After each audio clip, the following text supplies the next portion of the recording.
And let us gavel in and begin. As this hearing is fully virtual, we have to address a few housekeeping matters.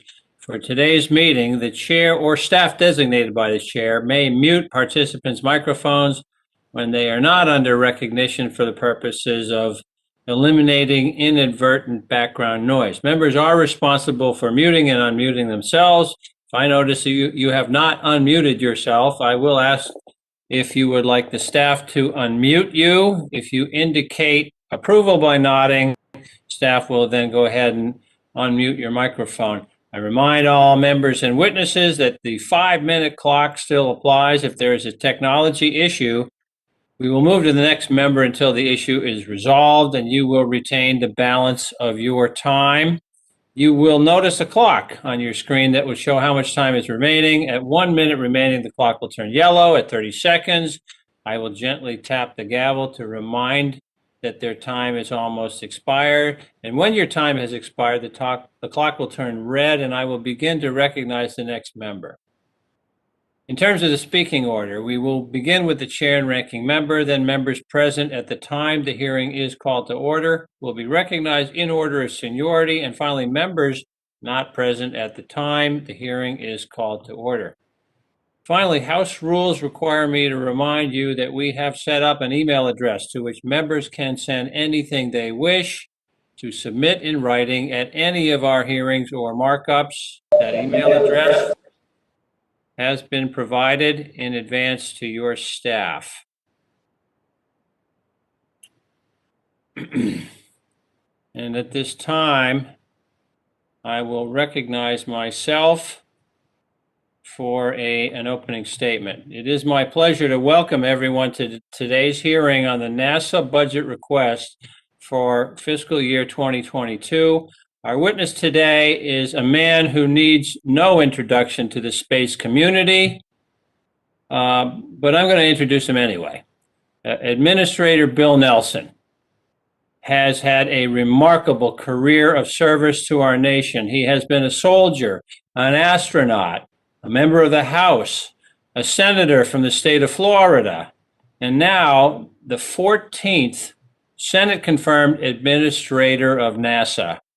Administrator, we are glad to have you with us today, and thank you for your very kind call with me last week. I enjoyed our talk, and I hope it is the first of many that we have together. This is a very exciting time for space exploration. The landing of Perseverance on Mars is a major achievement, and the flights of Ingenuity have been nothing short of extraordinary and unprecedented.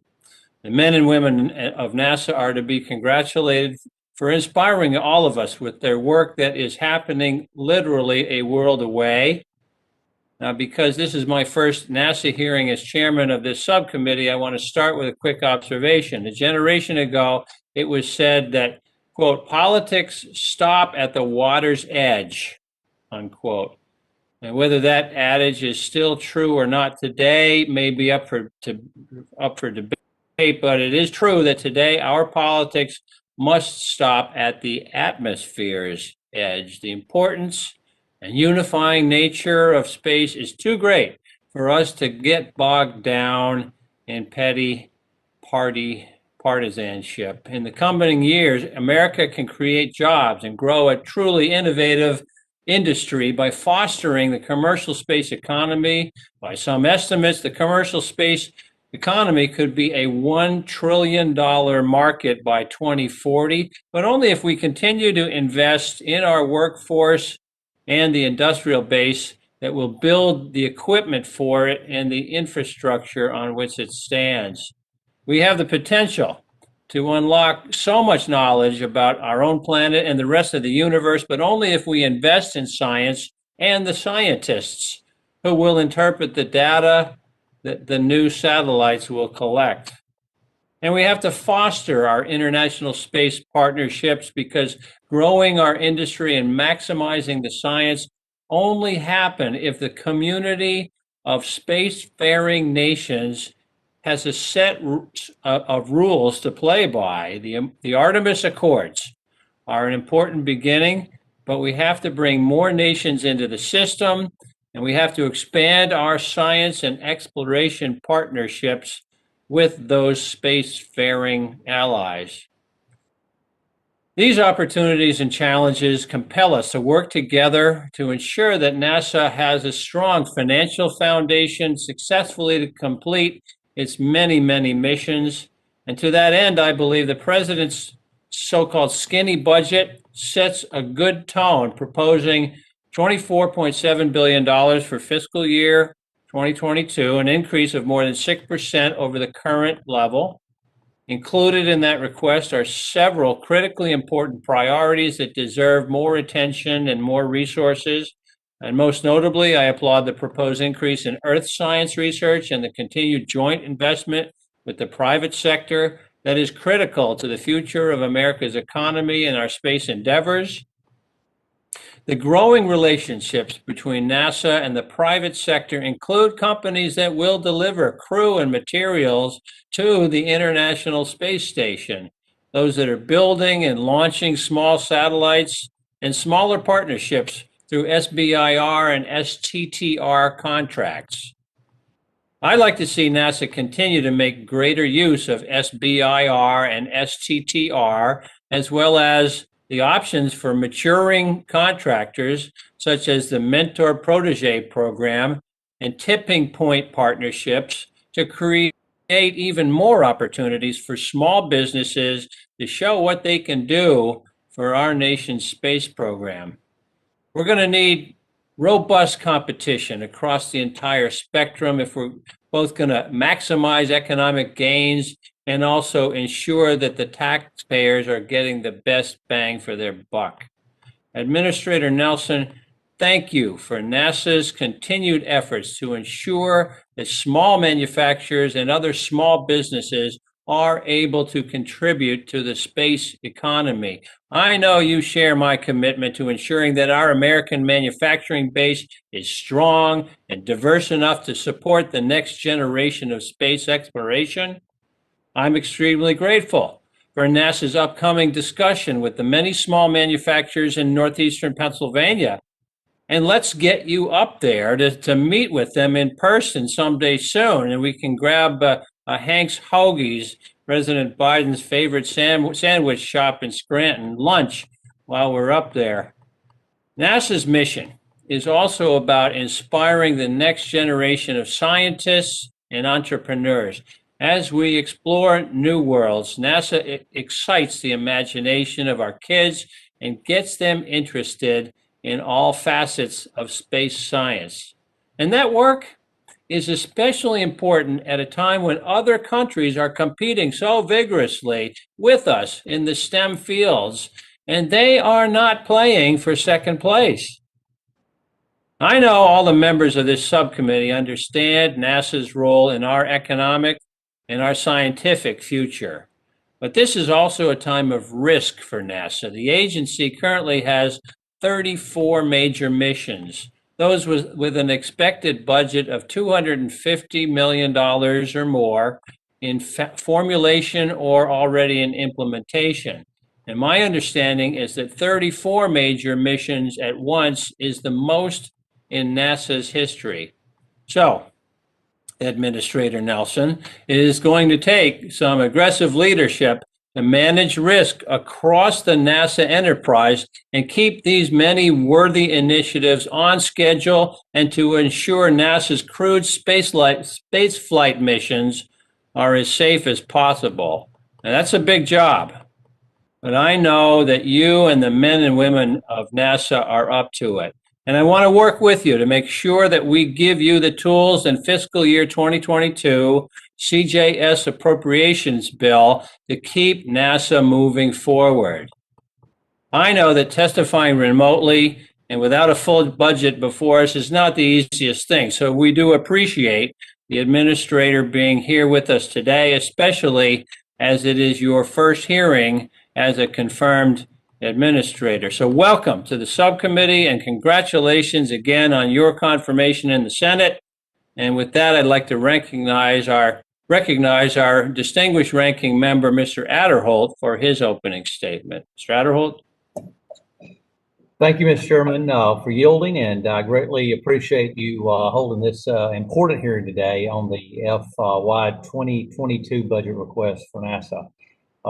Senator Nelson, welcome to this, your first hearing before the CJS Subcommittee, and of course, as I told you last week, congratulations on your confirmation in the Senate, and as you serve as, I believe it's the 14th administrator of NASA. And I am pleased that the Senate acted swiftly, which I felt they would. And thank you for joining us this afternoon and all the work that you do. The service that you have made over the years includes experience in the House, in the Senate, and of course, even in space. And I understand that NASA runs in your blood. And with the experience that you have, your Florida background, your family ties to the Kennedy Space Center, I have no doubt that you will continue to advance the nation's space exploration goals very well, and have no question about that. Like you, my home state of Alabama has a long tradition of supporting our nation's space program, going back to the days of Wernher von Braun. And I'm proud to represent the hardworking people of Northern Alabama in Congress, and especially grateful to serve on this committee, which oversees the federal funding for NASA. NASA may only represent a very small part of the national budget in the big scheme of things, but it continues to stir the dreams and ambitions that the chairman mentioned of the entire nation, and including and especially young people. Marshall Space Flight Center in Huntsville, with 6,000 employees, has been making human exploration possible since Apollo moon missions. Marshall leads NASA's rocket propulsion work, and it works on the habitat technologies, science missions such as the successful Hubble telescope, and over 100 Marshall engineers contributed to the success of the first American commercial crew flight to the International Space Station. Marshall also plays a vital role in NASA's Artemis program to return American astronauts, including the first woman, to the moon by 2024, and of course, eventually on to Mars.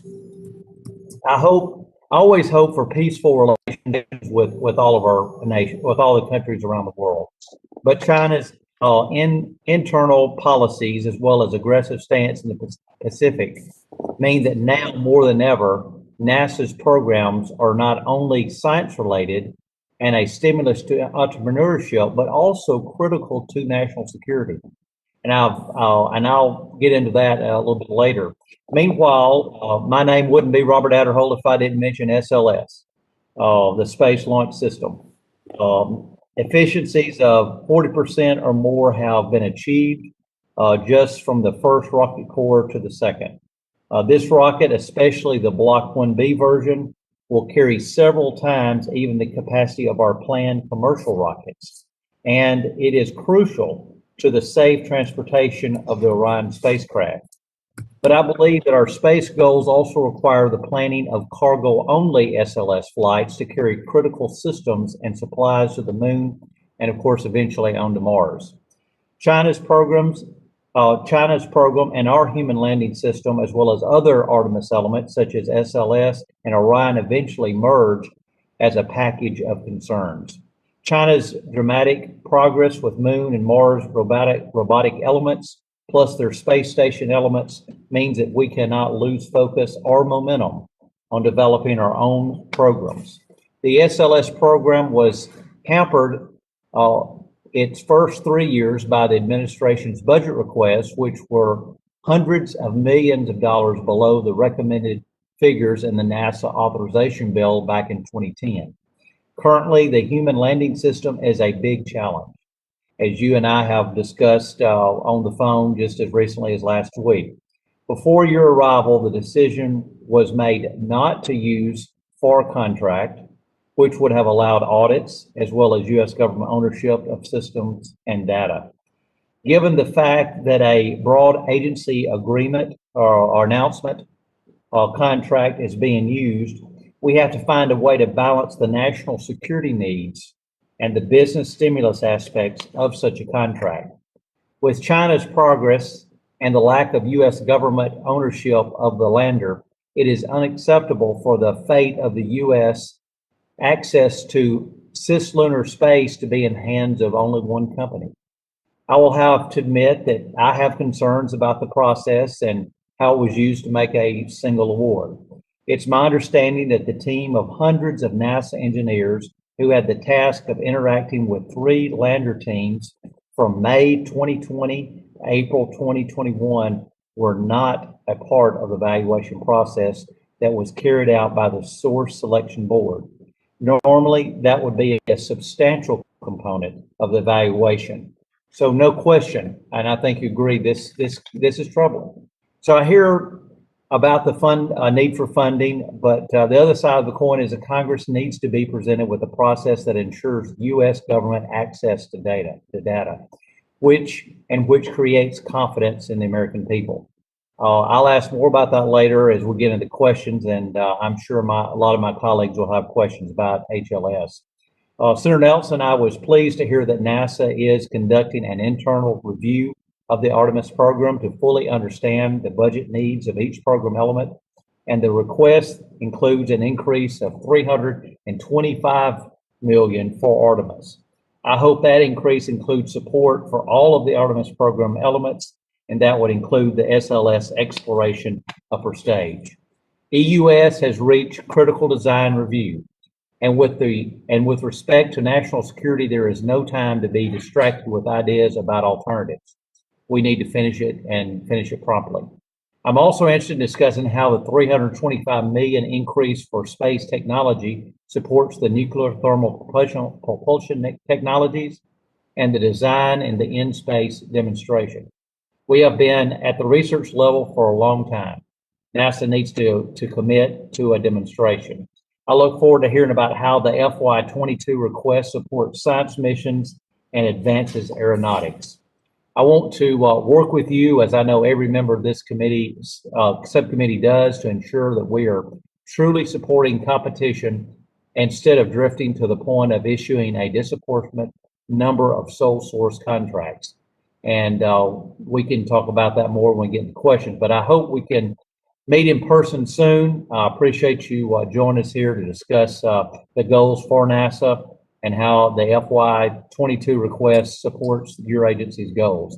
So again, thank you, Mr. Chairman, for holding the hearing today. I think it's very important, and I look forward to the testimony from Senator Nelson. Well, thank you, Mr. Adderholt, and you won't have to look forward very long because you're going to get it right now. Administrator Nelson, I happily and gladly turn the floor over to you for 5 minutes. Please don't worry that you're going to leave anything out, because we will enter your entire written remarks in the permanent record. And try not to be nervous, too. I know you've never testified before CJS before. It is intimidating, but try to keep it together, Administrator. You're recognized for 5 minutes. Thank you, Mr. Chairman, Mr. Ranking Member, members of the committee. I want you to know I spent 12 years in the House, and that was back in the old days. As a matter of fact, Richard Shelby and I came in the same class, 1978. And of our class, he is the last still to be serving in the Congress, in the Senate, representing Robert Adderholt's state. And those 12 years were an era in which the members got together socially. It didn't make any difference if you were an R or a D. We often traveled together.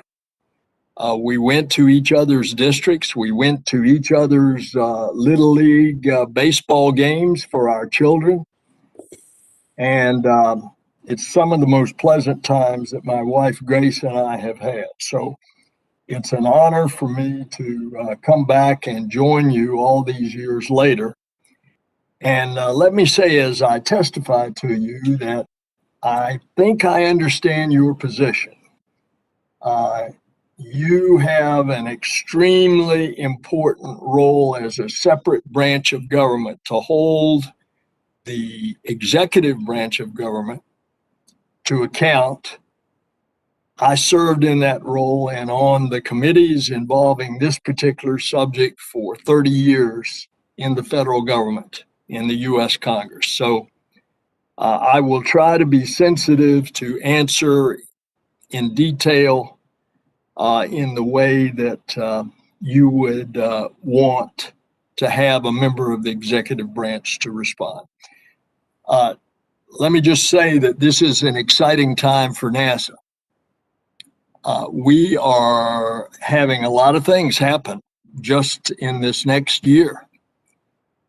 Not only will we launch the largest, most powerful rocket ever, the SLS, in its first maiden flight, which will be unmanned, and then to be followed in a couple years with a manned mission, and then to be followed by the first human landing back on the surface of Mars, the first woman and the next man to return. If that were not exciting enough, later in the year, we're going to launch the James Webb Telescope, which is going to replace the incredible Hubble Space Telescope that Congressman Adderholt mentioned, and that I think you did also, Mr. Chairman. It has opened vistas of understanding about the cosmos to us that we never knew. Well, just think, at a position 1,000,000 miles from the Earth, at a neutrally buoyant place where it will peer out into space, capturing the light from far distant galaxies. I think we are going to be able to discover additional solar systems and possibly planets that will add to what we've already discovered with Hubble, that may well replicate the conditions that we find here in our own solar system with our own planet. So that's going to be exciting. In the meantime, the president's budget that will be presented to you, and I've only seen the top lines, you see there's a big increase in science. There's an increase in STEM, two subjects that are particularly interesting to our young people. You remember what happened after the Apollo mission, first the Mercury, then the Gemini, then Apollo, and that inspired a whole generation of students. And they went into engineering and mathematics and technology and science. And for a couple of generations, that had ripple effects. One of those ripple effects, and you will continue to see the spin-offs, not only what are being developed on the International Space Station, utilizing the conditions of zero-G to manufacture and develop and research things. But for example, in every one of your pockets, there is a cell phone, and in that cell phone, it has a computer chip that is a camera. And that camera on a chip was developed by NASA for Earth observations from satellites taking photography. And so right there, you see the kind of spin-offs that are occurring. And that's going to be an exciting future. And then you're going to see all kinds of research and development. And then let's not forget, especially dear to you, Mr. Chairman, the first A in NASA is aeronautics. And this year, an all-electric airplane, a research project of NASA, will fly. And if such were ever perfected and at scale, not only would it be zero emittance of pollution, but it would be much more efficient and cost effective as well. And so those are just some of the exciting things, and I've only scratched the surface, and I respect the time of staying within the 5 minutes, Mr. Chairman. So I'm happy to try to answer after 10 days on the job as much detail as I possibly can muster to your questions. Thank you. Thank you, Mr. Administrator. And at this time, I'll recognize myself for 5 minutes of questions. First question is about manufacturing that I mentioned in my opening statement, Administrator Nelson. By some estimates, the space economy could surpass $1 trillion in value by the year 2040. That's roughly triple what it is today. And I want to see this sector of the American economy grow. And I want companies that are investing in the future to do well.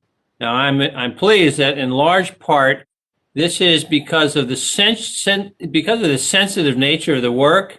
Space manufacturing for NASA and for American companies is almost exclusively done here in the United States. Now, I want to ensure that American workers and small businesses nationwide are sharing in that success. So the question is for you, Administrator Nelson, how does NASA ensure that contractors are meeting their small business commitments? How does NASA cultivate new businesses for SBIR and STTR opportunities, and especially those that are disadvantaged or veteran, woman, or minority owned? And how does NASA ensure that it is utilizing the talent and capacity that is found in many parts of the country that have not been traditionally as involved in the space industry, such as those communities that don't have the benefit of being located close to a NASA facility? Take it away, Administrator. Well, the short answer to your question, Mr. Chairman, is because the NASA leadership is going to be on top of it, getting it to the small business. And I can speak for the future deputy director that we expect that in her hearing tomorrow, she will be widely accepted in the Senate committee. That certainly is going to be true of the associate administrator whom I have just brought in, former astronaut commander, former Stennis Center Director and Kennedy Space Center Director, Bob Cabana. And we're all going to be very sensitive to that. But you have been kind enough to me, to Mr. Chairman, to invite me next week to join you in a virtual event to discuss how small business in your district can partner with Artemis suppliers. And I will be ready and have detail for you on that. And NASA has a strategic goal to provide small businesses the maximum opportunity to participate on our missions. And we actually have an office of small business programs that develops outreach and training opportunities for the small business community. And you may be interested to know that NASA spends annually $3 billion to small business. And on top of that, the FY20 NASA awarded an additional $3 billion to small business as subcontractors in FY20. So I'm looking forward to sharing with you next week. Terrific. Now, to follow that up, NASA's Space Technology Directorate has an initiative to enhance the readiness of technologies needed to build out the infrastructure for future missions on the moon and beyond. And these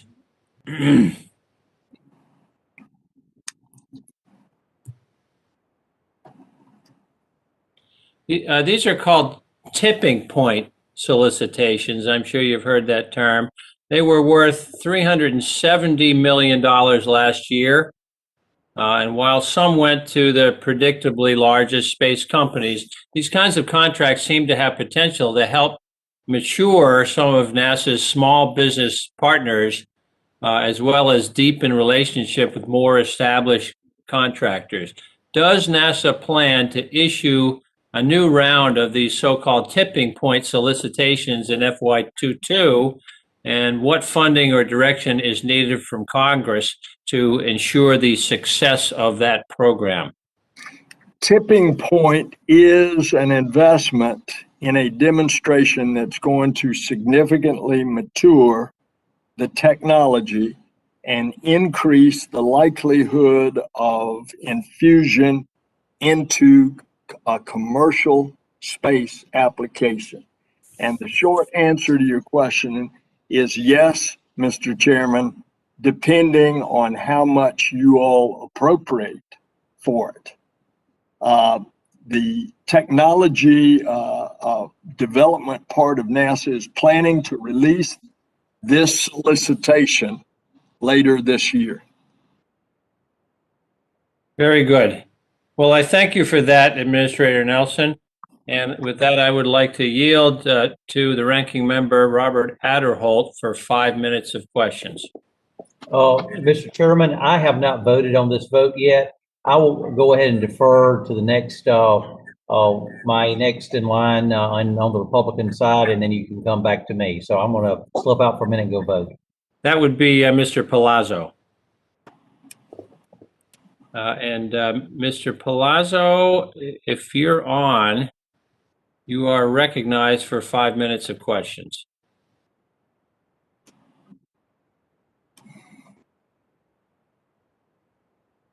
Not seeing Mr. Palazzo. Mr. Klein, you are recognized for Mr. Palazzo's 5 minutes, which was going to be Mr. Adderholt's 5 minutes. What do you know? Thank you, Mr. Chairman. I will take what I can get there. Mr. Administrator, welcome. It's great to have you here.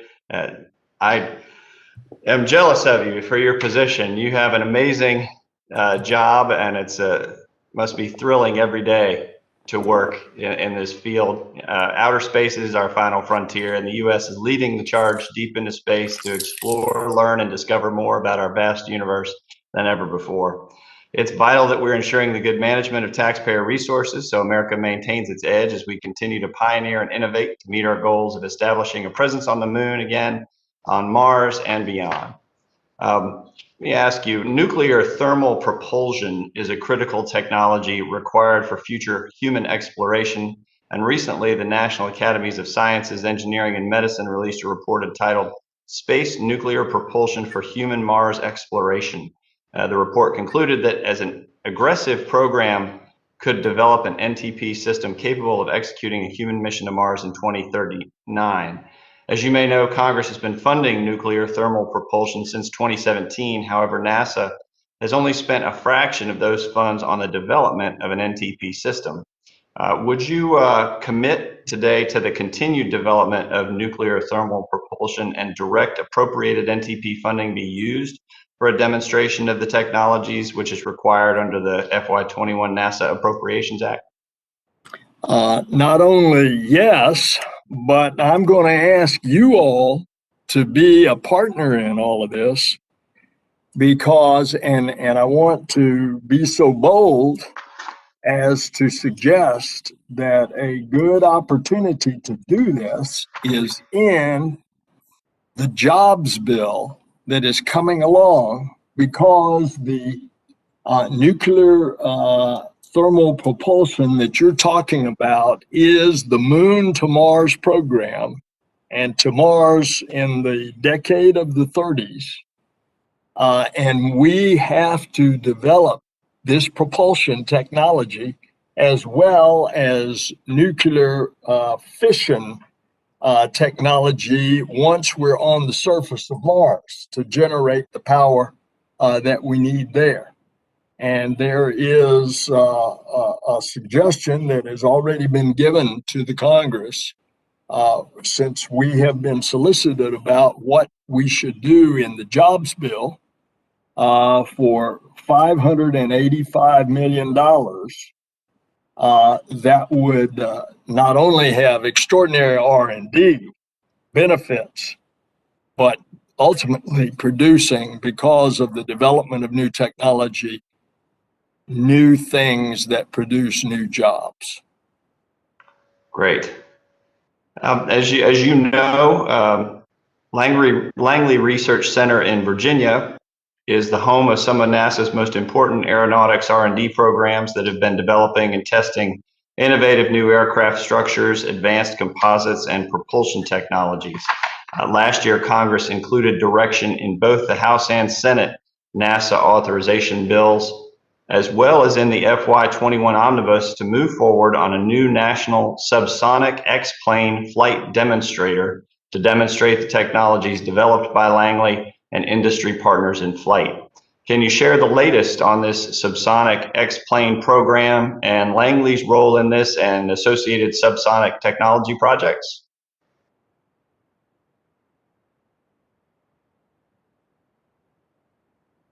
But we lost your sound there. We're talking about subsonic, not supersonic. Correct. And specifically, are you talking about the X-57, which is the electric airplane?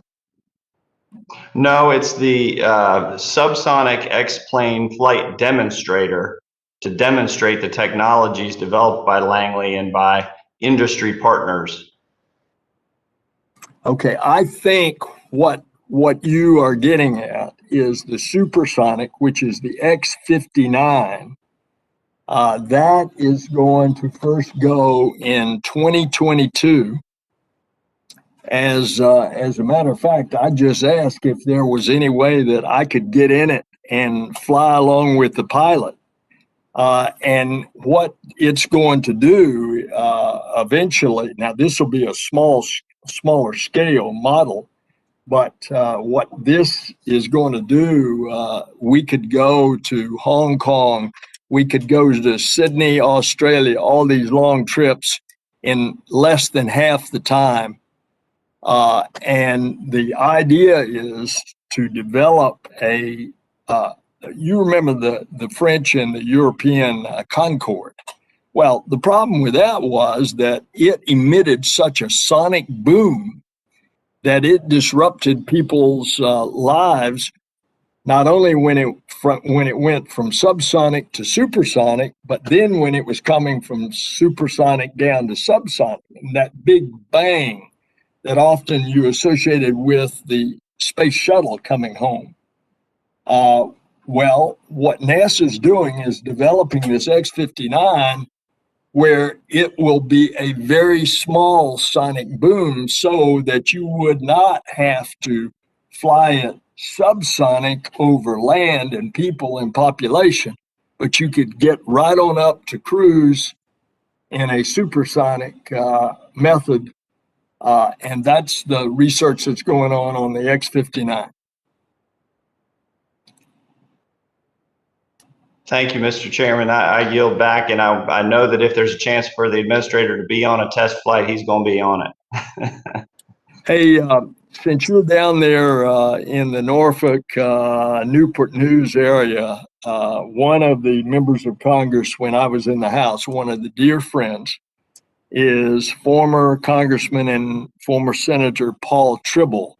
He is now president of Christopher Newport. And I've been there and talked to the students, and that university is something else. It sure is, and appreciate you noticing. We are very proud of former Senator Tribble's work down there. He's done a great job with the college. I yield back. Thank you. The chair now recognizes Congresswoman Grace Meng for 5 minutes. Thank you, Madam Chairwoman. Administrator Nelson, congratulations on your unanimous confirmation. Thank you again for your decades of public service to this nation. We're grateful to have you serve once again. In your Senate confirmation written remarks, you spoke about the power to inspire the next generation of women and people of color when NASA returns to the moon. Last year, NASA released a report that identified low percentages of women and people of color in the NASA workforce compared to the national civilian labor force.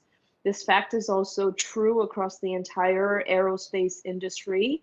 If we are going to inspire women and people of color to dream big, they also need to see themselves in these positions as scientists, engineers, administrators, and astronauts. Wanted to ask, what steps will NASA take under your leadership to ensure that its workforce is more representative of the broader labor force and to address discrepancies in the composition of the workforce? Well, thank you, Congresswoman. It starts with me. I requested of the president when the White House called me back. Well, it wasn't the White House then, it was the transition. I had called and they said the president-elect wants you to take NASA. And I said, well, I had recommended 3 women to be the administrator of NASA.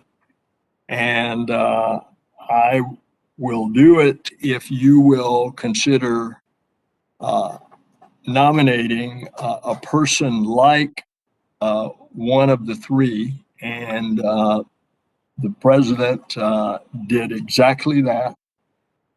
He nominated Pam Melroy, an astronaut commander, an Air Force test pilot. After NASA, she went to the FAA and to DARPA. So, I mean, she's the real deal.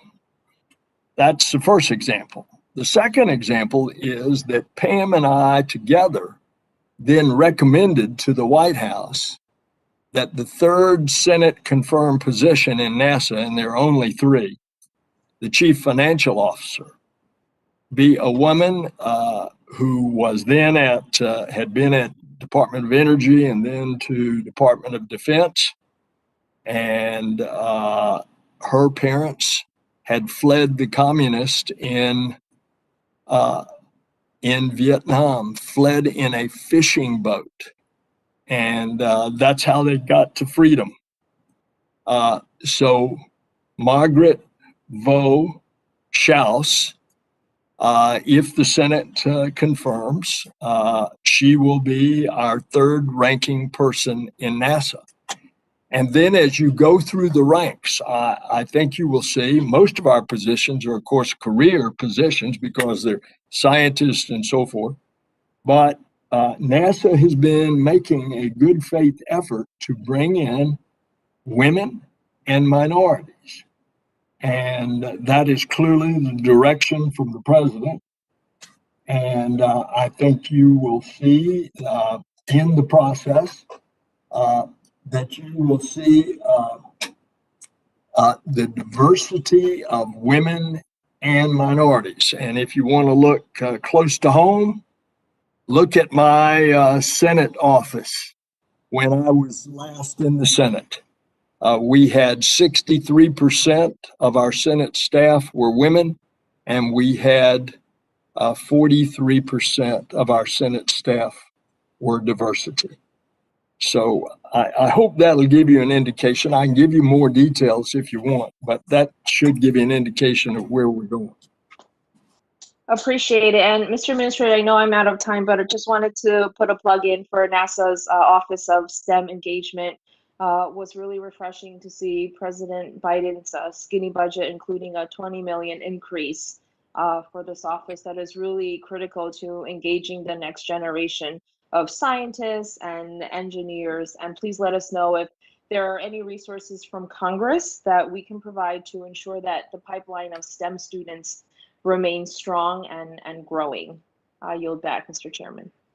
Mr. Chairman, may I add a comment on STEM for the Congresswoman?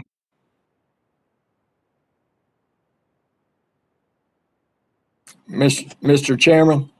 Yes, you may, Administrator. Go right ahead. Thank you. First of all, I want to thank you all because it would not have been possible to have the STEM engagement that we have, because in the previous administration, in the president's budget, they had zeroed STEM in the NASA budget.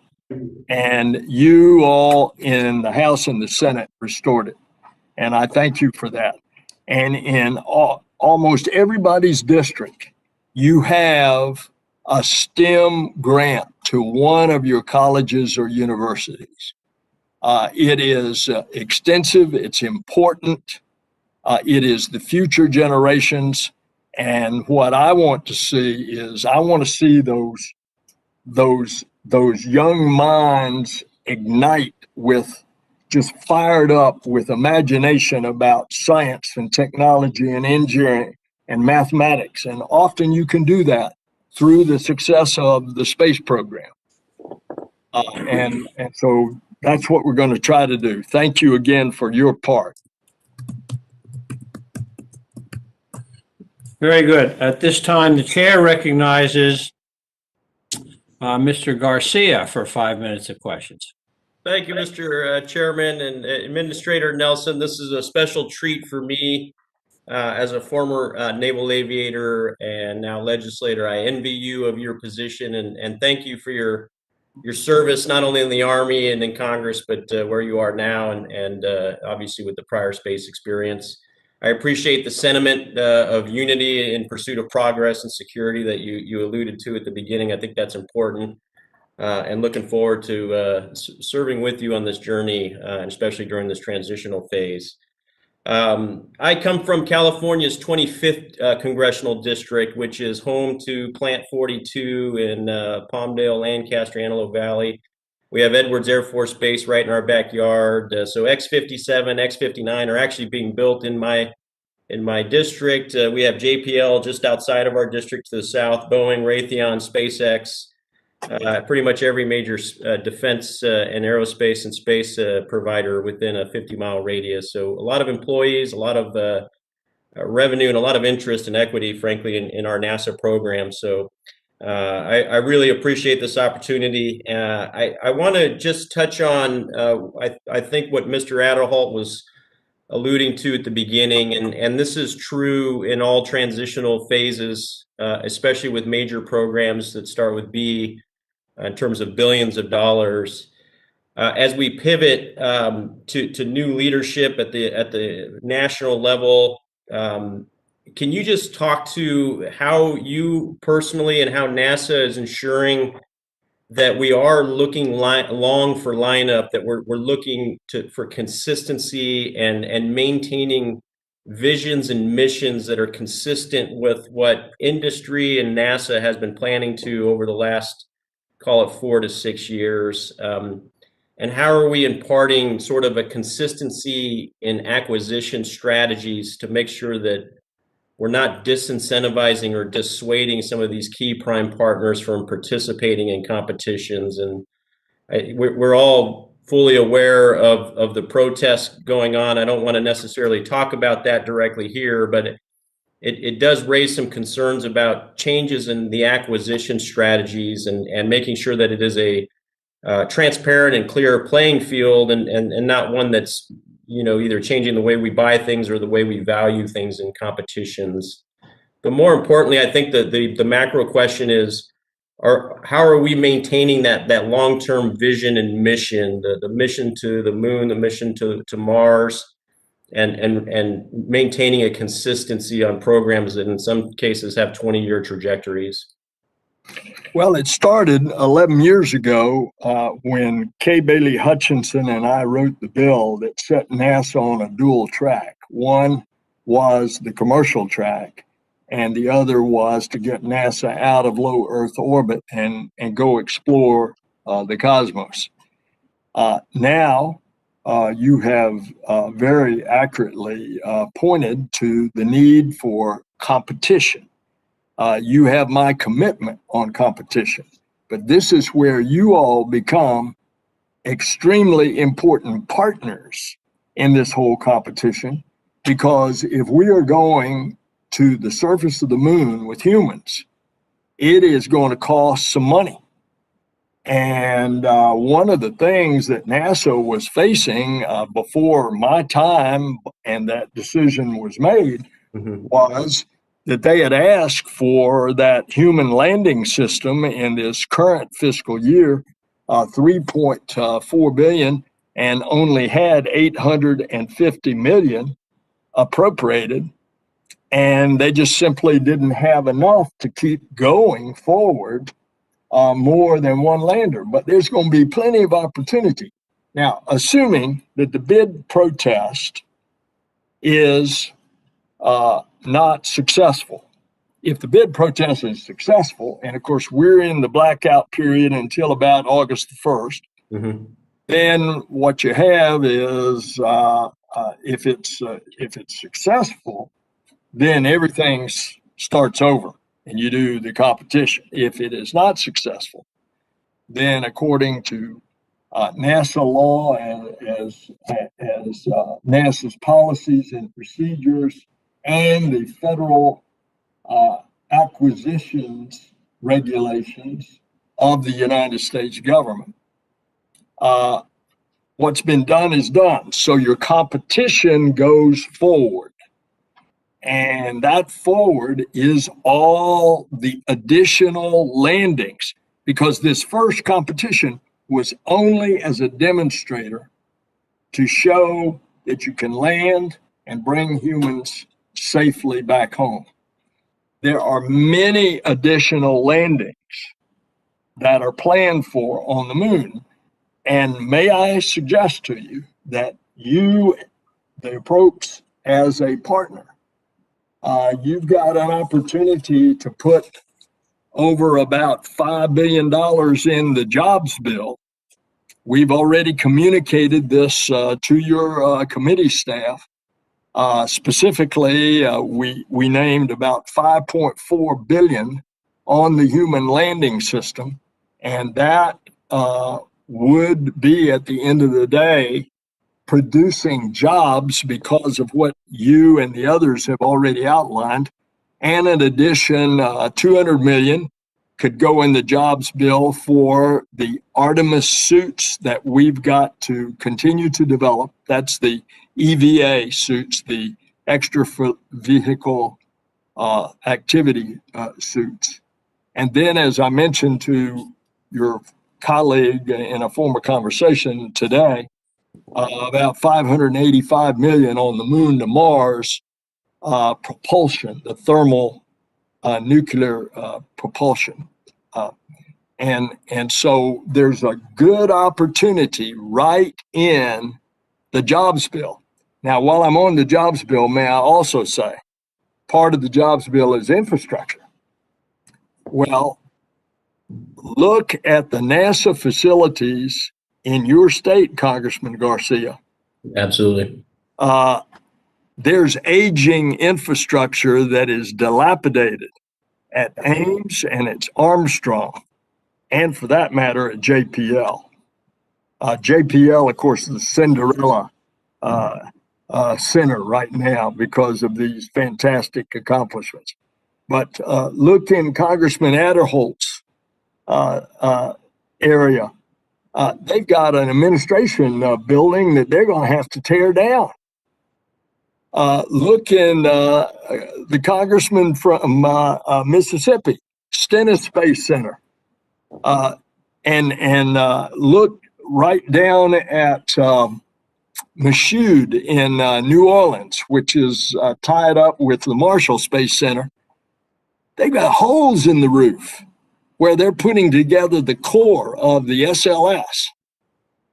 So we estimate that to be about another 5.4 billion just in infrastructure that you could put in the jobs bill. So you all can really, really help us.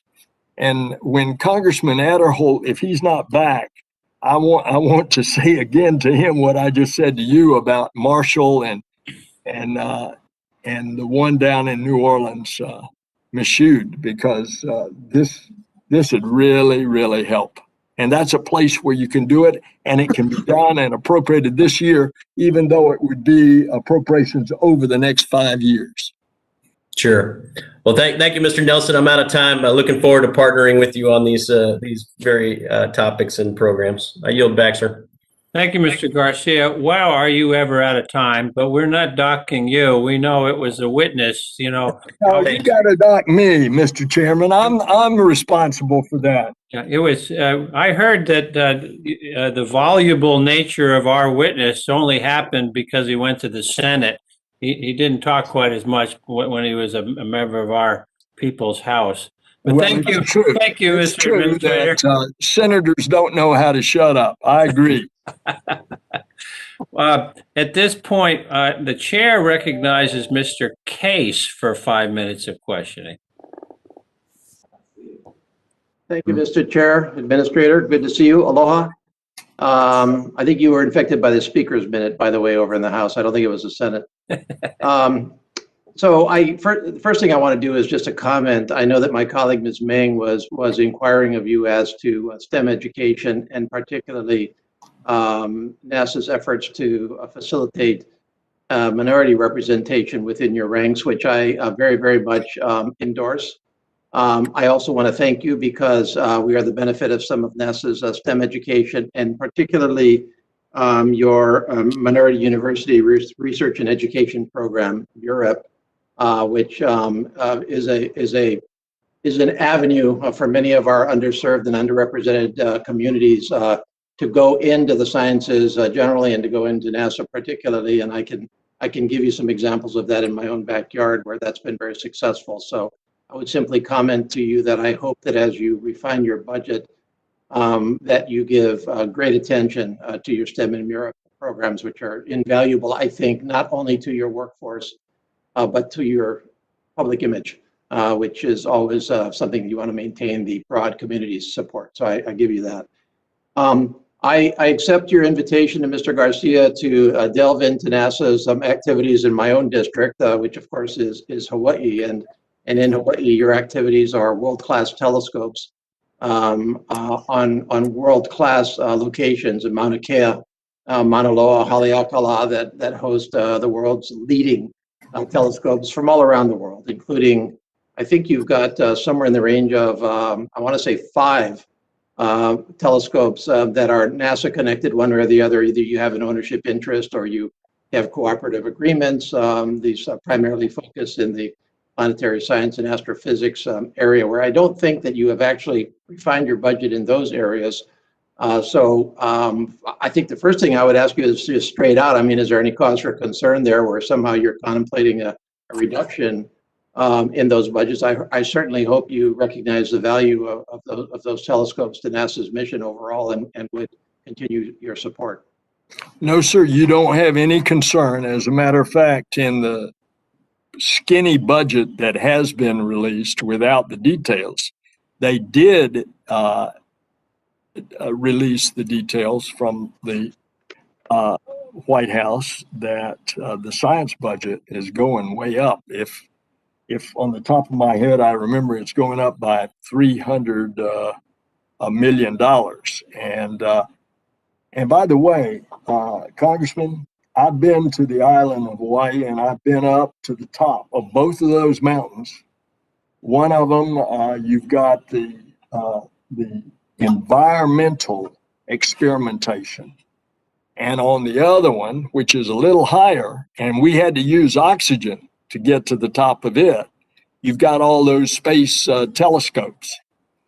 And I've seen those.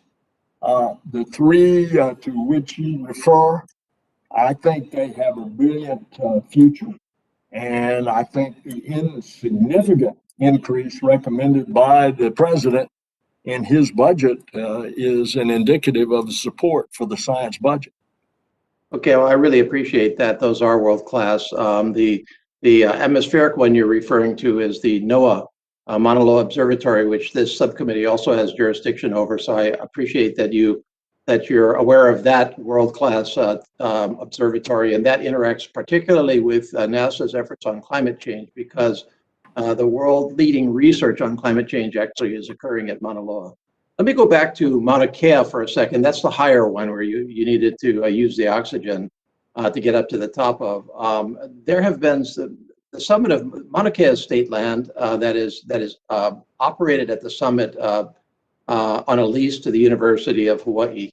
And there has been some discussion in altering that governing function in Hawaii to something other than the University of Hawaii. Some of the other federal agencies that operate within the observatory precinct, the science precinct, as we say, on the summit of Mauna Kea, have expressed some concerns about altering that governance. I know the National Science Foundation has those concerns. Are you aware of that issue? I don't expect you to be aware of it down to that level of detail, but if you are, great. If you're not, I'd love to ask for your thoughts after the hearing on whether NASA has any particular thoughts on governance, because we definitely want to get this right. That lease is invaluable to our astronomic efforts really across the world. Well, I'm aware simply because we've got great staff that have made me aware of it, anticipating that you might ask about that.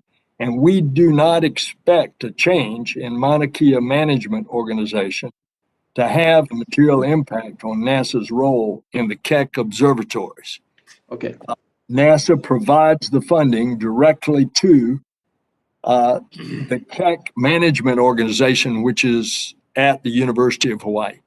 Okay. Okay, well, that's a great staff, Administrator. I appreciate the response and the prep. Love to work with you on Mauna Kea and Mauna Loa and Haleakala further and on NASA overall. Thank you very much. By the way, I went up there to those two mountains with Brian Schatz, and they had all kinds of experimentation going on up on the NOAA experiments. And by the way, you may not know, I think it's 2/3 of NOAA's budget is paid back to NASA because NASA builds and designs the very specific instruments that measure all of the climate that NOAA then operates. I did not know that, but it sounds like the right relationship. Yes, Thank sir. you again. Terrific. Thank you, Mr. Case. This time the chair recognizes our ranking member, Mr. Adderhold, for 5 minutes of questions. Thank you. As I mentioned, Senator, in my opening comments, and I know you realize that maintaining American leadership in space is extremely important to not only our economic security, but also to our national defense. And that's why the Artemis program, with the goals that are accelerating America's return to the surface of the moon, is one of my top priorities. Despite Congress having provided nearly $1.5 billion for the HLS program, including NASA's distribution of $967 million amongst the 3 lander teams, NASA selected only one contractor, as I referred to earlier, to continue with the development of the first commercial lunar lander. The commercial crew and cargo programs began with 2 contractors to ensure that redundancy, also to reduce risk and to promote long-term sustainability. Full funding was to be worked out over time, and it was. My question to you is, can you just talk to us a little bit about why NASA didn't follow the pattern for the HLS award? Thank you, Congressman, and I've already invoked your name in a similar question earlier, that I know that this was of grave concern to you and that I wanted to repeat my answer that I did while you were gone to vote on the floor. As a matter of fact, this is where you all can help so much in helping us have the resources in order to carry on a vigorous competition. And you have my commitment that within the bounds of law, I will encourage and insist on that competition. Now, if the bid protests of which we're in the blackout period till about August the 1st, if that protest is successful, then everything goes back to ground zero and we start over and a competition. And that's where you're going to need the money. But if the bid protest is not successful, we still have the competition, because what has been done thus far by NASA in making a selection was for one demonstration landing with humans and safely returning them to Earth. And then there are so many needs for so many other landings that NASA would execute contracts, and that should be a vigorous competition. I suggested, and I won't repeat, but just for purposes for you, that you all could use the jobs bill as a place, and we have recommended this to your staff, not only for the infrastructure needs, and by the way, while you're gone, I also pointed out what's needed at Marshall. You've got a headquarters there that's got to be torn down. There's so much other, Michoud as well, but every NASA center. We've recommended an amount for that in the infrastructure part of the jobs bill. But for other jobs, we've recommended things to help us do this competition in the human landing system. Also, the development of the new spacesuits that would be there for Artemis, and also then for the follow-on Moon to Mars program for the nuclear thermal propulsion, that if we're going to Mars, we're going to have to develop that.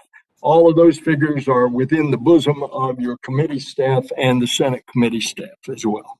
Yeah, and I understand, when you talk about the other later on down the road will be, my concern is that the other teams the other lander teams can't afford to be in business and will not be there when it's time to do those other bids. And that's, as we talked about the other day, that's my concern. But let me go ahead. I'm told that under the current DAA that all three lander teams are eligible to receive funding through the end of August. Is that correct? The short answer is no. We are in the middle of a blackout period because NASA is currently defending the protest filed by both unsuccessful offerors in that procurement.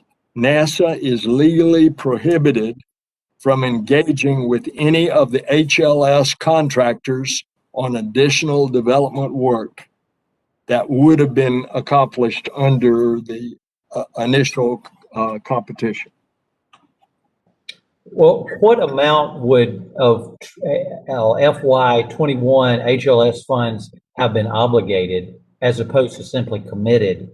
And to what amount of the FY21 funds are you willing to spend to support the teams? NASA has been obligated $410 million to date in fiscal year 21. And that includes funding for the base period milestones and the NASA Human Landing System Program Office. No funds have been made on the actual option A selection. Okay, thank you. My time is up. So may I add something, Mr. Chairman, for the congressman, for indeed for the whole committee?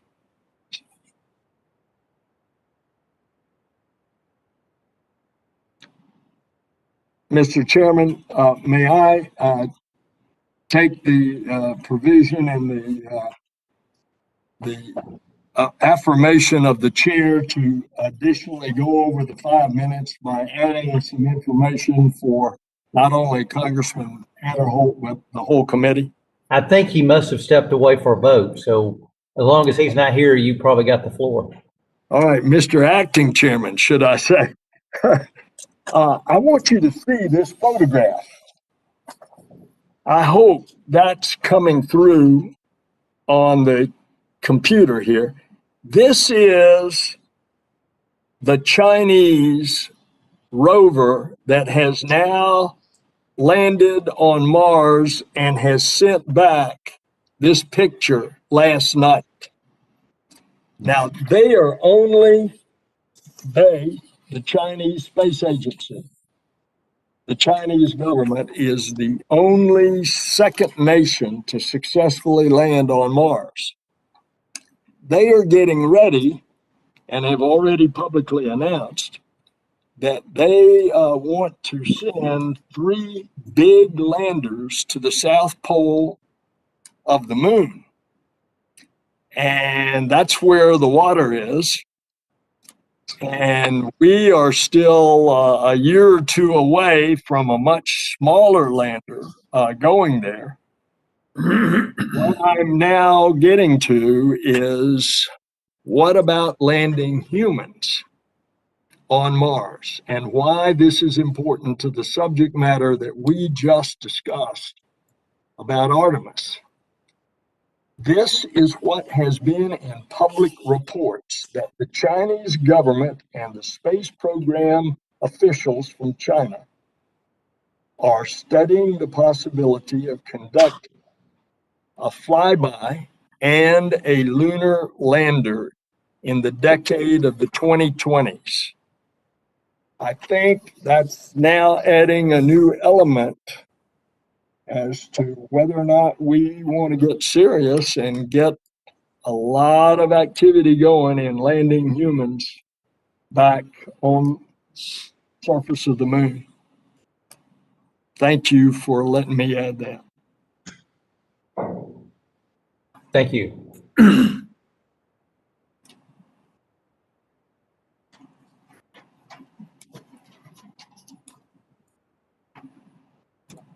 I see Congressman Christ. Senator Nelson, how are you? I think the chairman must have gone to vote on the floor. I think you're right. Maybe the ranking member, Adderholt, can direct us. I think I'm next in the queue, Robert, but I'm not certain. I think you are. So no, Okay. I don't. You go. Just go ahead. Okay, Yeah. great. Well, first of all, thank you, ranking member. I appreciate that.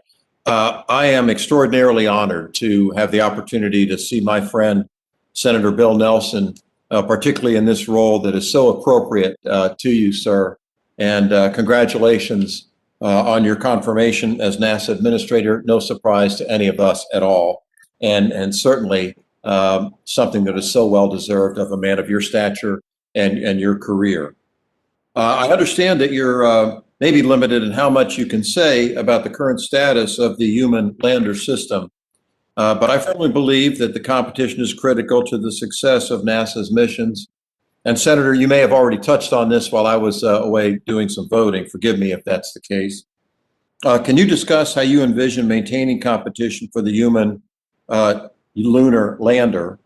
And do you anticipate NASA's out-year budgets will support that strategy? Congressman, you have my commitment on competition.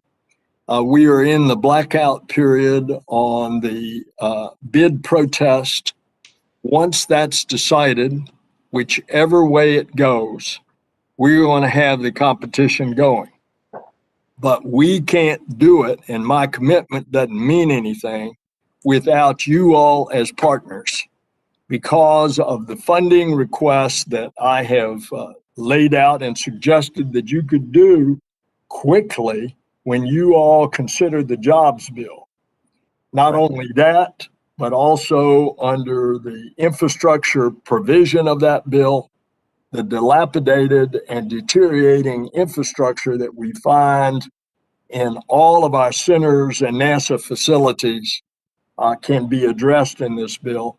I've laid out those details to the committee staff earlier. I've laid it out in detail to other members of the committee who have asked that prior. But that certainly includes what you see in your state of Florida at the Kennedy Space Center, the aging infrastructure that is there as well. Yes, sir. Thank you, Senator, very much. Can you share from where the human lander system will be launched? Any idea if it would be from Kennedy Space Center in Florida? Absolutely. It's going to launch. It's the Artemis program has, first of all, the first Artemis is going to launch at the end of the year. Unmanned will go from pad 39B at the Kennedy Space Center. Artemis 2, which will be the first human launch on the SLS and in the spacecraft, the capsule Orion, will be from the same pad.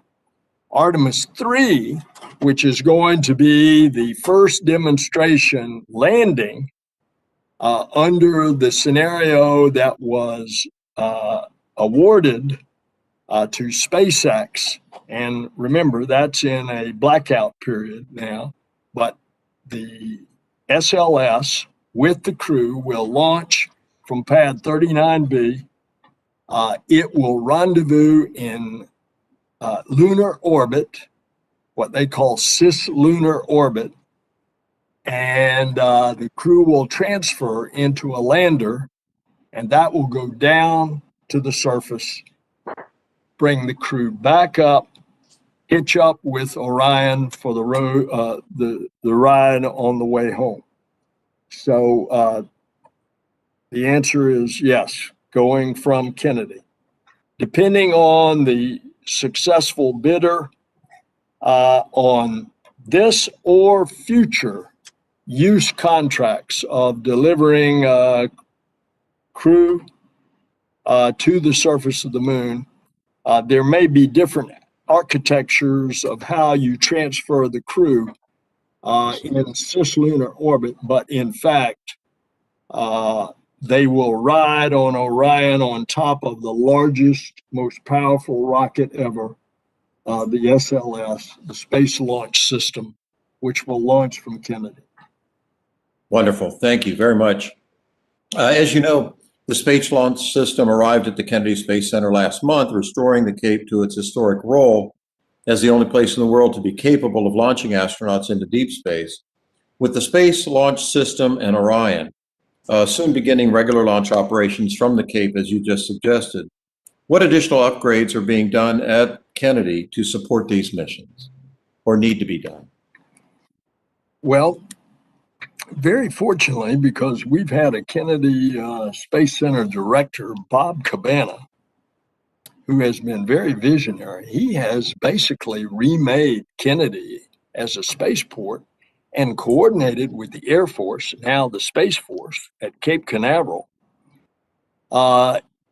into a multi-use spaceport.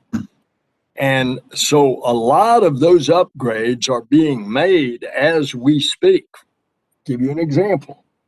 Leased land, Blue Origin is manufacturing rockets right there at the Kennedy Space Center in a separate part. They have just doubled the amount of their leased land to expand their rocket. Congressman Adderholt's district has a similar kind of facility up there where they make the rockets. And so you're having that kind of activity that has really caused a rebirth of the economic activity at the Kennedy Space Center, which you have asked about. Great. Well, Senator, again, thank you very much. Really appreciate the thoroughness of your answers, and the level of knowledge you have on this topic is unsurpassed. Truly, we're blessed to have you, sir. Please give my best to your lovely Grace, if you would. And I think it's the ranking member, it might be Representative Palazzo's opportunity for questioning, I think, for 5 minutes. Hey, thanks, Charlie. I guess we're just passing the baton around. Administrator, welcome. It's great to see you again. I know when I was a young freshman, we shared a stage at NASA headquarters to, I think it was one of their intranet videos, just giving them an update on what the House was doing with the space bill and what the Senate was doing. You probably don't remember that, but I enjoyed your remarks then, and I've enjoyed your remarks today. Well, Congressman, you still look young. You're just not you're now a veteran. I know. The appearances can be fooling. Well, listen, I remember when I first came to Congress, NASA really didn't have a roadmap on where they were going. They were just changing objectives continuously. So it was really hard to resource, precious dollars to precious programs. And now that we have a roadmap, I think we're in a much better place. And also, when I remember, I'd tell people I was chairman of the space subcommittee, and they're saying, "Hey, what's it like, going to the moon?" And I had to tell them we can't get back to the moon. And then, they were shocked about that, and then they're even more shocked when I would tell them in a town hall meeting or somewhere that we were paying $60 to $70 million per astronaut to fly American astronauts on a Russian Soyuz rocket. And so, to actually be back to the point to where we're launching American astronauts on American rockets from American soil, it's just a great feeling. It's a feeling of pride that I have deep within, and I think the American people do as well. And so, as you mentioned, the landing of the Chinese on Mars got a lot of people's attention last week. With SLS and Orion ready to go, I think we are hoping that there are not a lot more delays in getting humans back into deep space by using unnecessarily risky architectures. With the recent successful test of the SLS core stage, all components of SLS and Orion have now been thoroughly tested. Engines are now ready to be flight proven, and NASA is hopeful to launch Artemis 1 by the end of the year. Additionally, the second SLS and Orion are well on their way to being completed. Now that the backbone of the architecture to finally return humans to deep space is ready, can you discuss how you plan to keep and possibly accelerate the momentum of returning humans to deep space, and how we can ensure that we are not overtaken by our foreign adversaries? Absolutely. Congressman, there was a palpable sense of energy among the employees of the Stennis Space Center when all four of those engines in the core stage ignited and ran for 8.5 minutes for the duration that would take them from the launch pad into orbital velocity.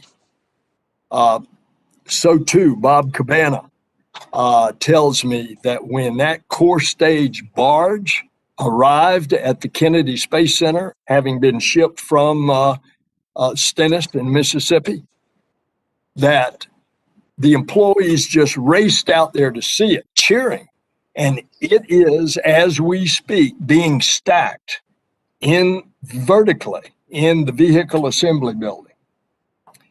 So we are at the point that we are beginning to recognize that it could well be at the end of this year, those four engines on pad 39B are going to ignite, fire up to lift that rocket, along with its solid rocket boosters.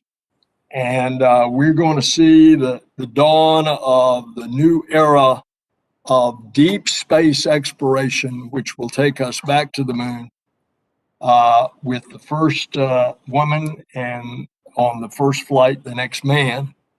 And then we will see a plethora of astronauts, and then we will see the program of the moon to Mars.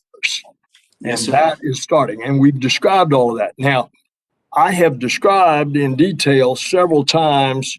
If you want me to get into the specifics about the competitions. No, sir. But if I may, I know my time's about to expire, and I'm going to sneak in one more question. Of course. In case we don't have a second round.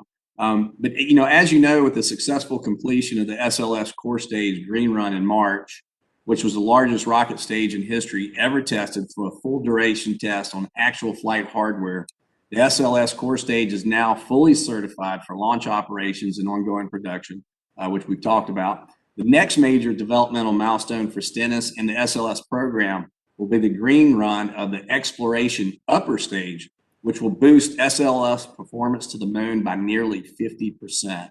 Can you briefly discuss the importance of the exploration upper stage to NASA, and what is the current schedule for the modification of the B2 test stand and Stennis to prepare for the test?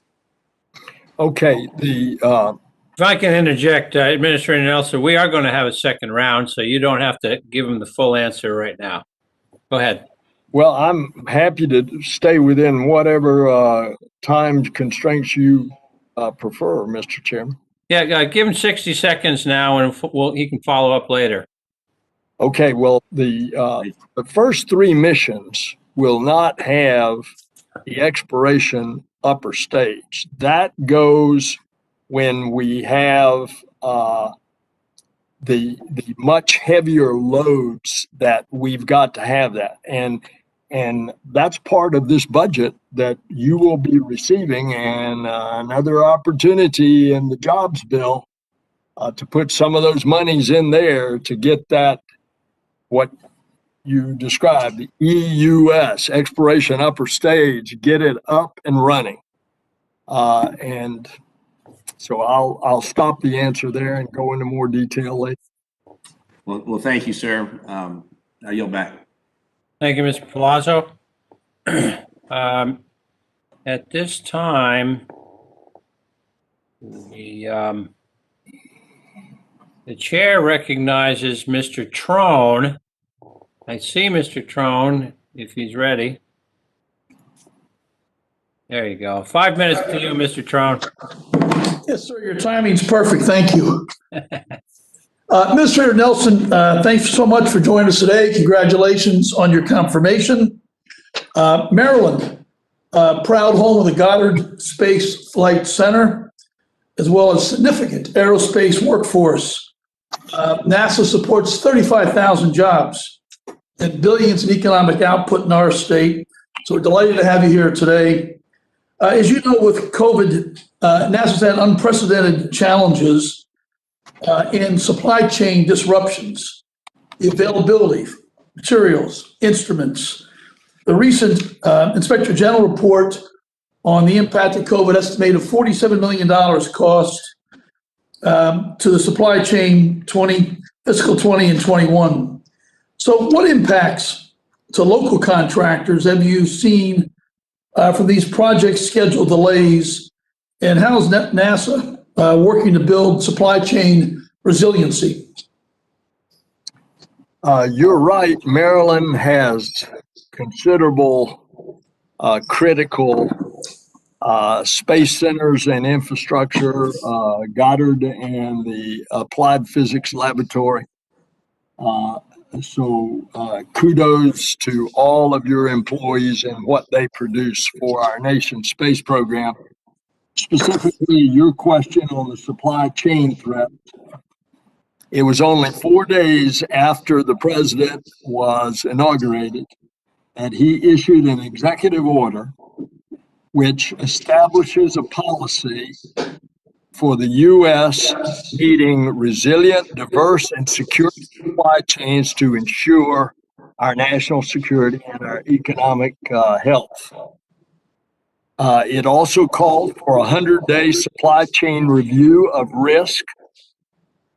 And NASA is following this review very closely, given that the agency has experienced some supply chain challenges. And that was particularly true, the challenges of shortages on supply chain during the COVID crisis. So follow up on that, availability of raw materials, titanium, chips, rare earth elements like lithium for batteries. You know, are we on track to have what we need for you? It's always a challenge, Congressman, and I know this from my background on the Armed Services Committee and also the Intel Committee. It is always a challenge on those rare earth metals. Okay, but overall, you feel like you're getting to the finish line where we have to? Yes, sir. Okay.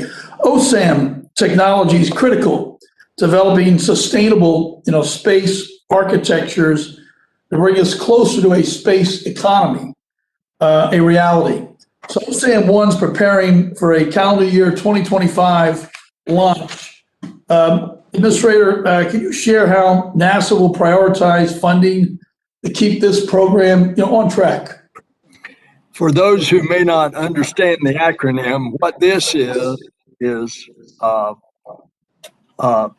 a spacecraft that would go up and service a satellite on orbit. It could be a refueling, it could be a repair, it could be a replacement. It would be robotic technology at its best. So that's what OSAM is. And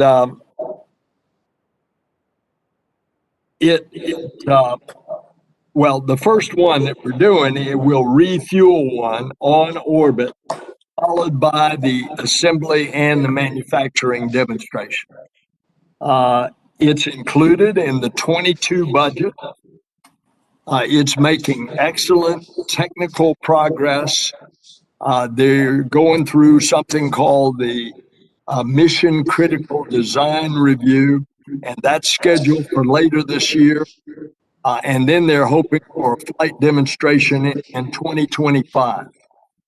The most significant challenge has been the impact of COVID, because it's restricted the access to the planned hardware building and testing.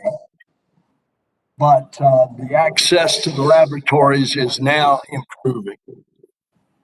Excellent. Thank you. Timing's perfect. Mr. Chairman, we yield back.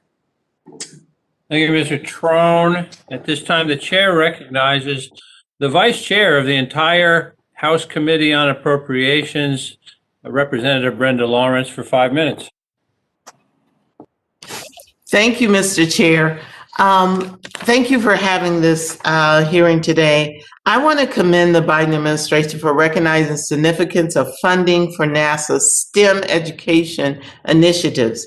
To develop a more diverse workforce, we must create opportunities for everyone. Administrator Nelson, NASA continues to demonstrate its commitment to diversity by landing the first woman and the first person of color on the moon as a part of Artemis. How will NASA use STEM initiatives and the Space Grant Program to develop a future generation of leaders at NASA that reflects the diversity of this country? And I want to congratulate you on your confirmation as the next NASA administrator. Number one, Congresswoman, the diversity is not only a goal of Joe Biden, but it is a goal of ours. And I won't repeat, but I gave a litany of the things that we've done already to bring about diversity here. And I think you'll see that reflected in our appointments, for example, that are not career employees, but we've got that diversity there as well.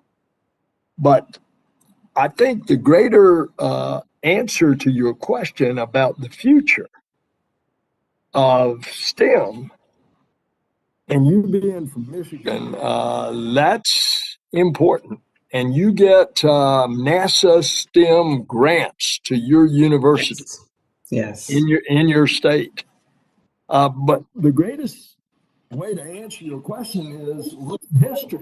Look what happened to young people getting turned on because of the space program back in Mercury, Gemini, and Apollo.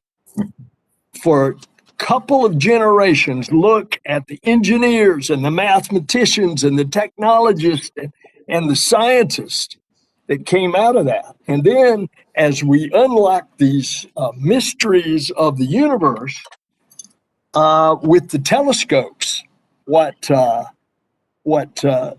Hubble Space Telescope has already done, and what James Webb, that's going to launch at the end of this year, is going to do, is unlock more of these mysteries of looking back in time at the source of when light almost began. And so all of this is exciting young people.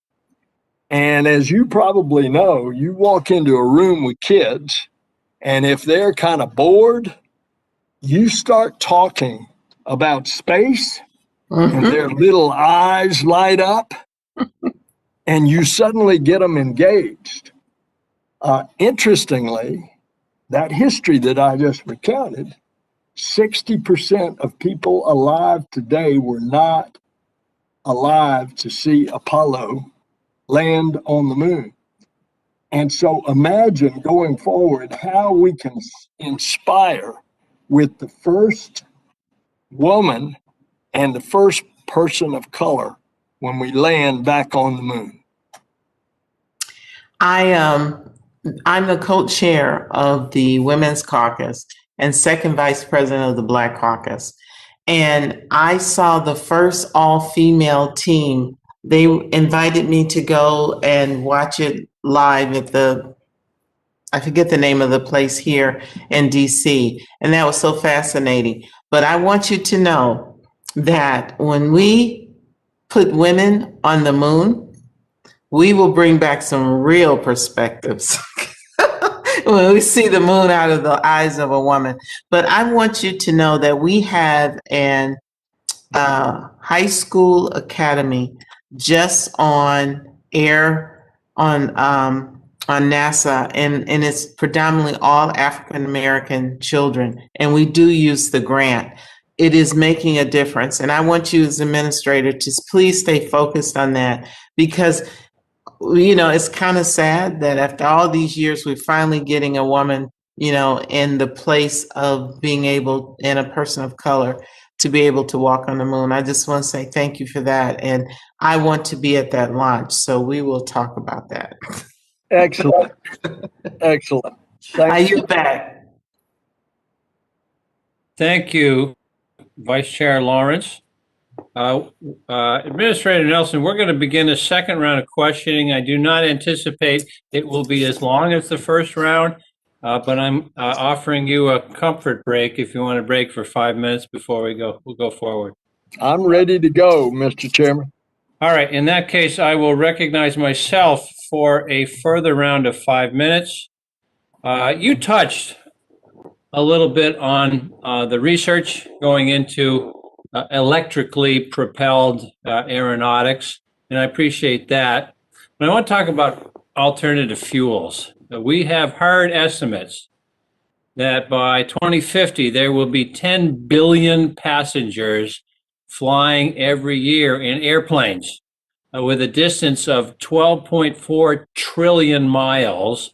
And according to NASA estimates, that would require over 570 megatons of fuel and would generate more than 1,800 megatons of carbon dioxide going into the atmosphere.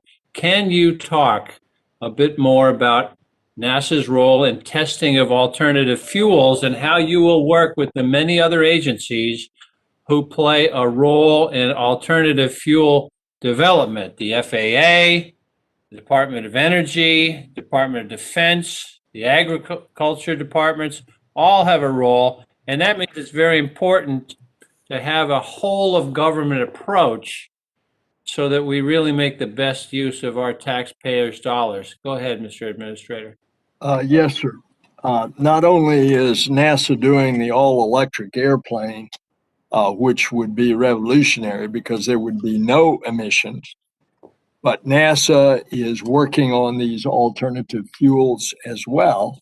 And I might point out, take, for example, one of the spinoffs of NASA in our aeronautical research that is in use today.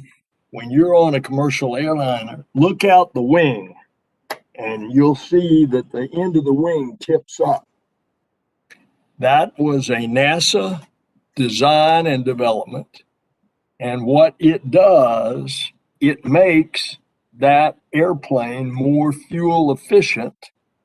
It can get to altitude higher, quicker, and therefore safer by getting out of the clogged airspace, and it's more fuel efficient. So there's a spinoff that directly answers your question. All right, and I'd like you to discuss a little bit, if you will, how these efforts can contribute to meeting our climate goals and what the repercussions might be if we cannot achieve meaningful reductions in carbon emissions from our aviation system. Well, aviation is just one part of it. Smokestacks are another part of it. Car exhaust, energy efficiency of buildings is another biggie. You go through all of those and they all contribute to the putting up of carbon dioxide and methane up in the upper atmosphere, which creates the greenhouse effect, which traps the heat that otherwise would be radiated out into space and keeps it trapped and therefore continues to heat up the earth. And one manifestation of that in a state like Florida is the sea level rise. And of course, the water's sloshing over the curbs that caused Miami Beach to have to put in millions of dollars of big pumps. But there's only so much you can pump as you look down the road years into the future. So we got to try all of the above, Mr. Chairman. Understood. I'm going to switch gears now. My friend, former NASA Administrator Jim Bridenstine, in my opinion, deserves some credit here for building the Artemis Accords as a starting point for a rules-based international system of space governance. While they did get the ball rolling, there are only 9 countries so far that have signed on. Administrator Nelson, while I understand that expanding the Accords is going to be the job of the State Department and the Commerce Department as well as NASA, can you talk a little bit about your vision for the future of these international accords? Absolutely. First of all, I agree with you about Jim Bridenstine. He did a good job. Now we need to push those Artemis Accords ahead, and it is another component of many, many components of the U.S. government in addressing the question of the heating up of the earth. I think we've got other countries that are getting ready to sign some of these accords. It establishes norms in space. I hope other nations are going to be joining us and abiding by these norms. Don't we have about a handful of nation states that have signed on to the accords, but we got a long way to go, and I'm going to try to do that. Well, I appreciate that, and I look forward to working with you on it. I don't see our ranking member. I was just about to yield to him. In lieu of him, I'm going to yield to Mr. Garcia for 5 minutes of questions. Thank you, Mr. Chairman. Administrator Nelson, again, thank you. And as much grief as the chairman gave you for being a little verbose on the previous answer, I'll give you credit because you shaved about 3 minutes off of my second round of questions, and I support the infrastructure programs you outlined as well. So thank you for that. I think there's a couple of other programs that I'd like to just get your perspective on. That we obviously at Edwards Air Force Base and the surrounding areas, different facilities under NASA, we're operating these whitetail pointy nose aircraft, the F-15 legacy platform and the F-18 legacy platforms, 3 of each, a couple of U-2s flying out in the high desert as well.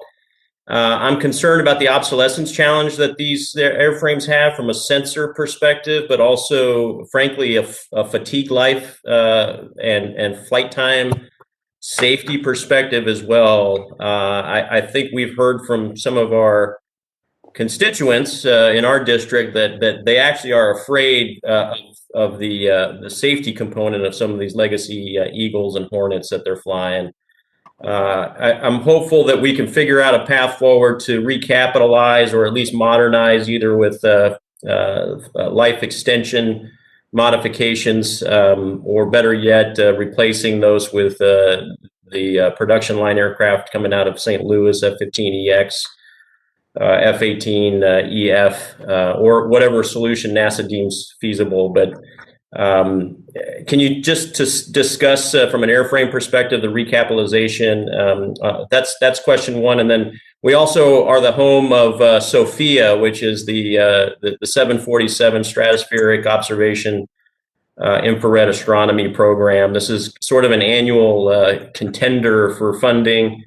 I think it is instrumental in the pursuit of characterizing and observing not only atmospherics, but outside of within our solar system and beyond, the birth of stars, formation of new solar systems.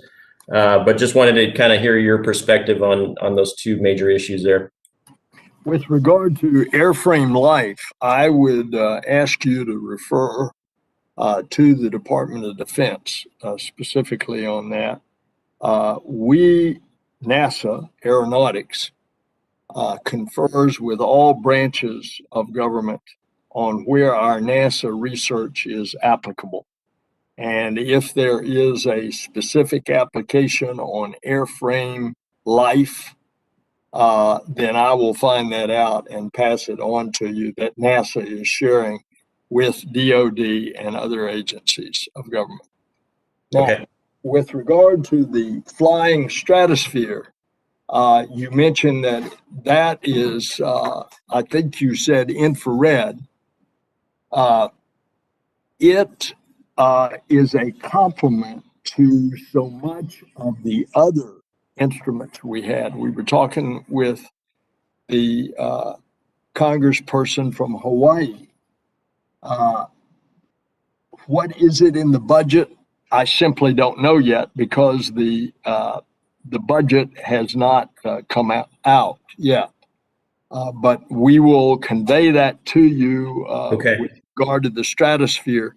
But when we were talking about Hawaii, there's an infrared telescope that is one of our telescopes looking out into deep space. It's on one of the top of the mountains, of the two mountains on the big island of Hawaii. Mm-hmm. I was just talking about that with Congressman Case.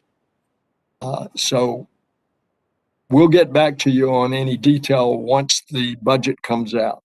Okay, thank you. I appreciate that, sir. Yeah, it is effectively a similar mission and scope. We're just SOFIA on the 747s doing it from 40,000 feet instead of 15,000 feet. But it's also an international partnership with Germany, paying for about half of the total operating costs and upgrades to the aircraft. So I just want to make sure that's on your radar, so to speak, and very important to, I think, the country, but especially our district with everything going on around it. But thank you again, Mr. Administrator. It's been a pleasure and going to be a great honor to serve alongside of you. And if you find 2 empty seats in the X-57 or 59, give me a call. I'll go flying with you as well. So I yield back, Mr. Chairman. Thank you, Mr. Garcia. Don't forget to plug it in, too, before you go. That's right. At this point, the chair recognizes our ranking member, Mr. Adderholt, for 5 more minutes of questions. Mr. Adderholt? Okay, can you hear me? Okay, all right. Sorry about that. I went to cast my vote then, so I'm back. But anyway, good to be back. And FY 2021, Congress provided $400 million for the Space Launch Systems Block 1B development, including work on the exploration upper stage and associated capabilities to support the mission available to launch in 2025. As you know, Block 1B will have the largest fairing in the world with unrivaled power to deliver crew and payload to the moon and eventually onto Mars. Can you discuss with us the importance of the Block 1B to our nation's space program and how NASA plans to meet the launch goals outlined by Congress, and how many cargo-only SLS launch missions are on your official manifest between now and 2030? Consistent with the 21 appropriations direction that you mentioned, NASA has continued development of the exploration upper stage for the SLS and completed the critical design review. It's planning for the first flight on Artemis 4. That would be the one after the demonstration landing of humans, which is Artemis 3.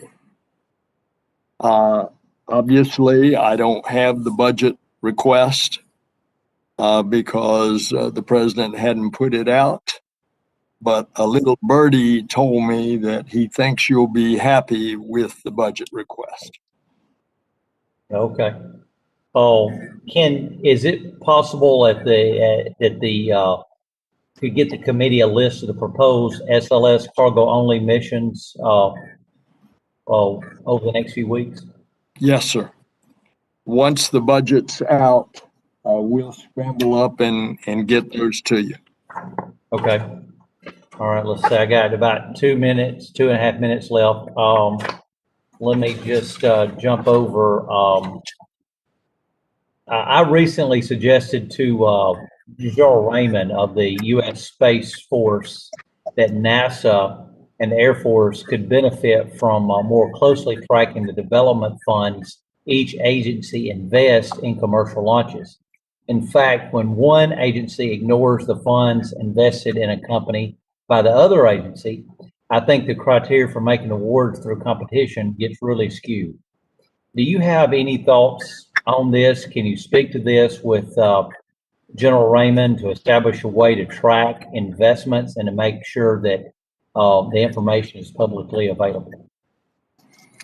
I can't speak to the issue of publicly available right now. I just simply don't know. But the genesis of the idea that you suggest is an excellent one. Instead of each agency being in its own stovepipe and having its own R&D, you ought to be sharing this across agencies so you get the additional energy that would come from that cross-pollination, as well as you eliminate some of the duplication. This was one of the original ideas of developing DARPA, so that you could get a forward-looking agency on R&D that would be inputting to all the agencies that would benefit from that. So we ought to be doing that. And we're going to certainly try to continue to do that. I think it will be of value that Pam Melroy will eventually be confirmed and be our deputy director at NASA, and she was a leader of the DARPA team after she left the astronaut office. So I think you see where I'm going. Yeah. Well, if you could, have a chance, like I said, I've already approached General Raymond about this, and I know he would like to speak with you. And so if you could speak with him personally on this, I think it'd be a great thing to make everything more efficient. So I see my time's expired, so I'll go back to the chairman. Thank you, Mr. Adderholt. At this time, the chair recognizes Representative Stephen Palazzo for 5 minutes. Hey, thank you, Mr. Chairman. Administrator, it's good to be back. I, again, appreciate your vast knowledge of all things NASA and how important NASA is in space dominance, in American-led leadership in space. I remember back when we used to have Administrator Bolden come testify in front of our committee on science, space, and technology.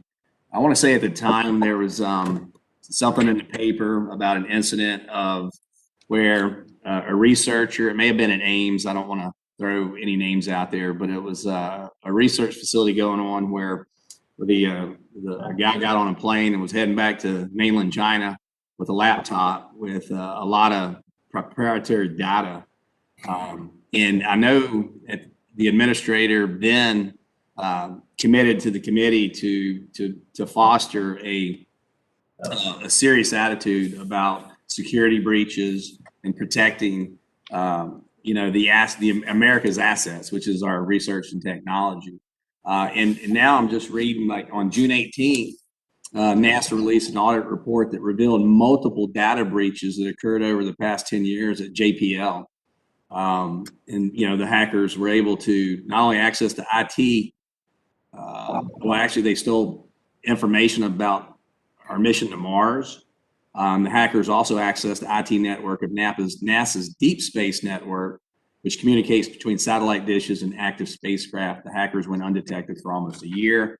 I know that's cyber. It's a little different than physically walking out of a building, but we know our foreign adversaries have been stealing data from us forever. That's how they were able to catch up and close that technological gap. Can you just tell me, Administrator Nelson, how are you going to take security and the protection of America's secrets a little more seriously maybe than some other administrators? You have exactly put your finger on theft, intelligence, security isn't concerned that theft can occur with a hacksaw and a crowbar or a missing laptop. Theft today increasingly is cyber theft. You're looking at the former ranking member of the Cyber Subcommittee of the Senate Armed Services Committee. What I found in my years on the Intel Committee and the Armed Services Committee, that it was hard to get the private sector involved and serious about cybersecurity. Well, I suppose the pipeline problem that we just have suffered through is going to be another reminder. But when it comes to government, there's no excuse for slack cybersecurity. We had a big meeting on this just yesterday here in my early tenure. And it is of paramount importance to NASA, and especially with the high technology that we're dealing with, so many of our competitors would love to have. But that also means our contractors have got to have that same kind of security. So the FY22 request provides for the modernization and expansion of cybersecurity, including continuous monitoring infrastructure and threat detection tools, integrated enterprise logging, and assessment services for visibility, improving patch management, and a fully implemented controlled unclassified information program. These are vital to the protection of NASA's people, the public, and the mission success by ensuring that the cybersecurity that safeguards all of us against the malicious and unintentional breaches. And I'll just conclude by saying, how many times has your cell phone rung and it's somebody calling and saying, oh, you just lost such and such, and it's nothing but a fake call trying to get your private information? That's true. Well, Administrator, thank you. And I know you're going to take security breaches extremely seriously. The culture across government-wide, I think we're starting to recognize we've lost hundreds of billions of dollars in intellectual property. It's all been outright theft by our foreign adversaries. And listen, thanks again for your testimony here today. Look forward to serving with you. Hopefully we can get together soon. And Mr. Chairman, I'm sorry I went over my time, but I will yield back. Thank you, Mr. Palazzo. At this time, the chair recognizes Mr. Klein for an additional 5 minutes of questions. Thanks, Mr. Chairman. Administrator, coming from Florida, you have a good understanding and appreciation for the ground infrastructure that makes our whole space program possible. You talked about that a little bit earlier. As you're probably aware, Virginia owns and operates the Mid-Atlantic Regional Spaceport at NASA's Wallops Flight Facility on the Eastern Shore. And it supports NASA's commercial cargo program, science missions to the moon, and countless suborbital tests of sounding rockets. industry partners Northrop Grumman with their Antares rocket and Cygnus spacecraft, and now Rocket Lab with their Electron rocket, are helping to drive a strong and growing space industrial base in Virginia. Hope you'll take the opportunity to see firsthand how this unique state spaceport works with NASA and industry to deliver on NASA mission priorities. And it's not too far from our nation's capital. So as you settle into your new role, I hope we can count on you to make plans to attend a launch in person at the Mid-Atlantic Regional Spaceport. I'm looking forward to it, and I hope you'll come with me. I certainly will. I appreciate that.